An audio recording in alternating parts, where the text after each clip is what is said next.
Hello दोस्तों, मैं हूँ ज्ञान। और आज की इस वीडियो में मैं आपको बताने वाला हूँ कि अगर आप जो है इंस्टाग्राम पोस्ट से एआई क्रिएटर या एआई इन्फो का जो ऑप्शन आता है, एआई लेवल का जो आता है, आपको यहाँ पर इस तरह का देखने को मिलता है एआई क्रिएटर, इसको कैसे रिमूव करेंगे। वीडियो में तक बने रहें। वीडियो अच्छी लगे तो वीडियो को लाइक कर देना। इसको रिमूव करने के लिए क्या करने का है, आपको सबसे पहले इंस्टाग्राम में जाएंगे।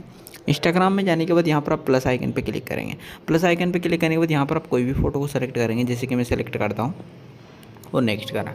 नेक्स्ट करने के बाद जैसे यहाँ नेक्स्ट करते हैं और कोई भी पोस्ट को आप पोस्ट करने जाते हैं ना, तो यहाँ पर ये ऐड एआई लेबल है ना, ये आपके जो है इस तरह से ऑन होता है। और ये ऑन होता है ना, इसकी वजह से वहाँ पर जो है वो देखने को मिलता है। तो अगर आप उसको वहाँ से रिमूव करना चाहते हैं तो आपको क्या करना होगा कि यहाँ पर जो है इसको जो है डिसेबल करना होगा, टर्न ऑफ रखना होगा। अब ये टर्न ऑफ रहेगा तो शेयर करेंगे। अब जो है जो आपको देखने को मिलता था एआई क्रिएटर का, एआई लेवल का जो देखने को मिलता था एआई लेवल, ये रिमूव हो जाएगा।